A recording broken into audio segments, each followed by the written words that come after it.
Kita masuk kepada hadis Nabi SAW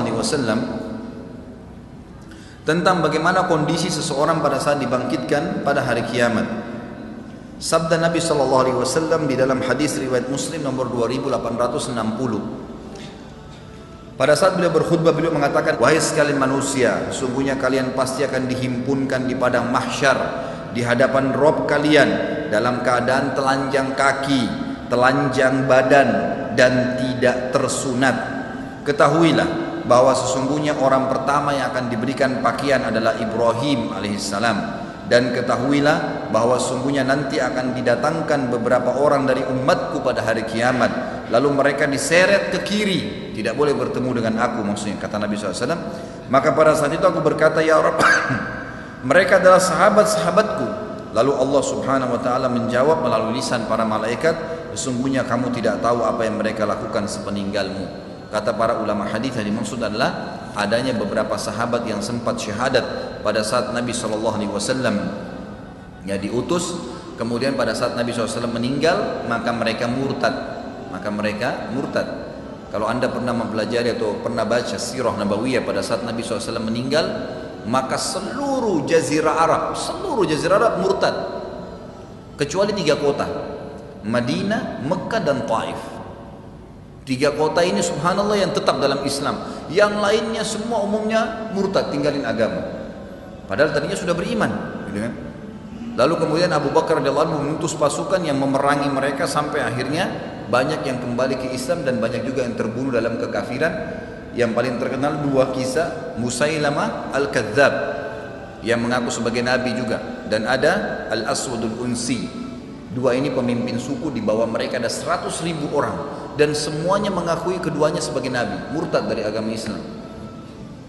Jadi seperti itu kurang lebih ya gambarannya. Kemudian ada hadis Nabi SAW yang lain, kata Nabi SAW kepada Aisyah, wahai Aisyah, sesungguhnya kita akan dibangkitkan pada hari kiamat dalam kondisi telanjang kaki, telanjang badan, dan tidak tersunat.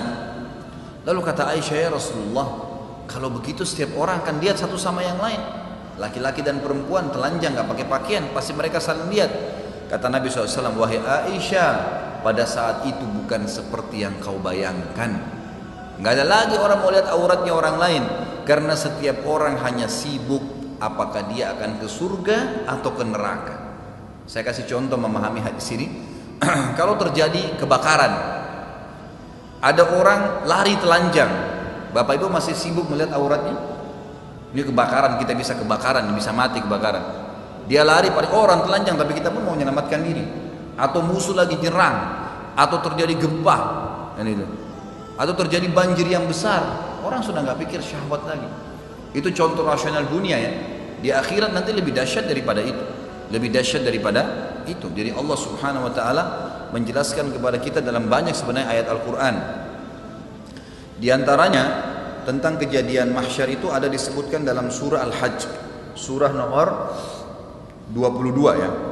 Allah Subhanahu Wa Taala berfirman dalam surah Hajj ayat 1 pertama saya bacain, hai manusia, takutlah kalian, tunduklah kalian kepada Tuhan kalian Allah yang tidak ada Tuhan selain Dia. Sesungguhnya goncangan hari kiamat itu kejadiannya sangat besar untuk kalian. Kalian tidak mampu menampung itu. Allah sudah ingatkan. Ayat pertama surah Hajj. Ayat kedua Allah ceritakan lebih jauh. Ingatlah pada hari ketika kamu melihat kegoncangan itu. Semua wanita yang menyusui secara otomatis akan melempar anak yang disusuinya. Dan kalau ada wanita yang sedang mengandung, maka segera dia melahirkan atau akan gugur kandungannya. Serta kamu akan lihat manusia seperti orang mabuk semuanya, padahal mereka tidak mabuk, tetapi azabnya Allah sangat keras. Lebih jauh lagi, hadis yang lain adalah hadis yang diriwayatkan oleh Ibnu Majah nomor 4308. Kata Nabi SAW, akulah pemimpin anak Adam pada hari kiamat dan tidak ada kesombongan dalam itu. Betul-betul memang Allah kasih kepada aku, kata Nabi SAW. Dan akulah termasuk orang yang paling pertama dibangkitkan dari bumi dan tidak ada kesombongan di situ. dan akulah orang yang pertama akan memberikan syafaat pertolongan, dan orang yang pertama syafaatnya dikabulkan. Perkataan ini tidak diikuti dengan kesombongan. Begitu pula bendera alhamd, pujian akan ada di tanganku pada hari kiamat, dan itu juga tidak diikuti dengan kesombongan. Hadis ini menjelaskan kepada kita tentang orang yang paling pertama dibangkitkan hari kiamat adalah Nabi Muhammad SAW. Dibelahkan bumi itu.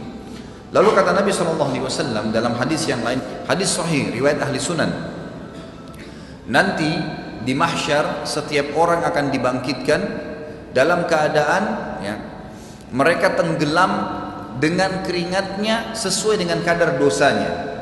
Ada yang tenggelam sampai di mata kakinya, ada yang tenggelam sampai di lututnya, ada yang tenggelam sampai di perutnya, ada yang tenggelam sampai di dadanya, ada yang tenggelam dengan keringatnya sendiri sampai Allah datang menghakimi mereka. Ini sebuah hadis menjelaskan tentang kondisi mahsyar. Pada saat itu dalam hadis Bukhari juga dijelaskan matahari akan mendekati kalian hanya sejarak sekian mil. Tidak disebutkan 1 atau 2 mil, tapi sekian mil. Jadi sangat panas. Maka manusia semuanya berkeringat pada saat itu. Ini hadis yang menjelaskan tentang keadaan mahsyar. Lalu hadis yang lain riwayat Bukhari Muslim menjelaskan ada 7 golongan yang selamat, tidak kena panas pada saat itu. Dan ini adalah orang-orang yang beriman saja. Yang pertama, kata Nabi SAW, ada 7 orang yang akan dinaungi oleh Allah, tidak ada naungan kecuali naungannya. Selamat dari panas pada saat itu adalah imam yang adil, pemimpin yang adil. Yang kedua adalah anak muda yang tumbuh dalam ketaatan Allah Subhanahu wa taala, beribadah kepada Allah. Makanya ini pentingnya mendidik anak-anak kita dalam keadaan saleh. Yang ketiga adalah orang yang saling mencintai karena Allah, berpisah karena Allah. Yang keempat, seorang laki-laki yang hatinya terikat dengan masjid. Yang kelima, seseorang berinfak dengan tangan kanannya sampai tangan kirinya tidak tahu. Dan yang keenam, seseorang yang dipanggil untuk berzina lalu dia meninggalkan perzinahan tersebut oleh pasangan yang kaya dan juga memiliki jabatan kecantikan atau kegagahan, tapi dia menolaknya. Dan yang ketujuh, orang yang mengingat Allah sendirian kemudian dia menangis karena Allah Subhanahu wa taala. Inilah golongan yang tidak akan kena panasnya mahsyar pada saat itu.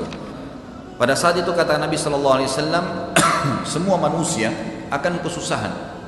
Kata Nabi SAW, pada saat manusia sudah jenuh di mahsyar, mereka kepanasan semua, maka mereka mendatangi Adam alaihissalam. Lalu mereka berkata, wahai Adam, engkau ayah kami, engkau manusia pertama, maka mintalah kepada Allah agar datang menghakimi kami ke surga atau ke neraka. Lalu kata Adam, saya tidak berani. Hari ini Tuhanku murka, belum pernah murka sebelumnya seperti ini.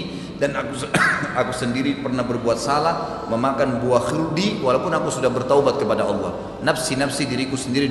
Coba pergi ke Idris, Nabi setelahnya, wahai Idris, kaulah yang telah diberikan maqam, tempat yang tinggi oleh Allah, kamu Nabi yang kedua, dan seterusnya, banyak kelebihan. Lalu kemudian Idris berkata, saya tidak berani, Tuhan saya murka hari ini, belum pernah murka sebelumnya seperti ini, maka selamatkan diriku sendiri.